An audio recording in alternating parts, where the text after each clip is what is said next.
Alors, pourquoi cette courbe augmente? Moi, je réponds à votre question. Les réformes du chômage successives, le manque de lisibilité, le non-accès aux droits sur l'ensemble du territoire. Nous sommes un territoire. Et je parle aussi des collectivités, puisqu'on a parlé tout à l'heure des CCS. Non, monsieur le prêtre, les CCS ne sont pas engagés à nos côtés. On a des engagements avec elles, mais elles ne relèvent pas de la politique insertion. Mais on a des acteurs locaux, des acteurs politiques locaux qui s'engagent à nos côtés et qui travaillent sur le non-recours, sur l'accès aux droits. Et on est un territoire où on favorise l'accès aux droits, et notamment l'accès au RSA, qui est une allocation, je le redis, de première nécessité. Les effets de la crise Covid, un des effets importants, au niveau national sur l'augmentation du nombre d'allocataires du RSA. Le taux de chômage, oui, on est dans un territoire, Madame Toutant, qui est effectivement un territoire où le taux de chômage s'est resserré et on est plutôt satisfait de ça.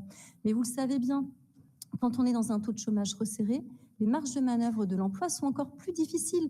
Donc les gens qui n'ont pas de formation, pas d'accès à des emplois qualifiés, sont plus difficilement recrutables. Malgré parfois une volonté des entreprises, et c'est là où on s'engage au sein de la collectivité départementale, notamment dans ce réseau pour l'emploi, aux côtés des acteurs de l'État et de la formation, à créer des synergies beaucoup plus en proximité pour travailler avec les entreprises du territoire, y compris aux côtés de la région, pour créer des passerelles avec de la formation.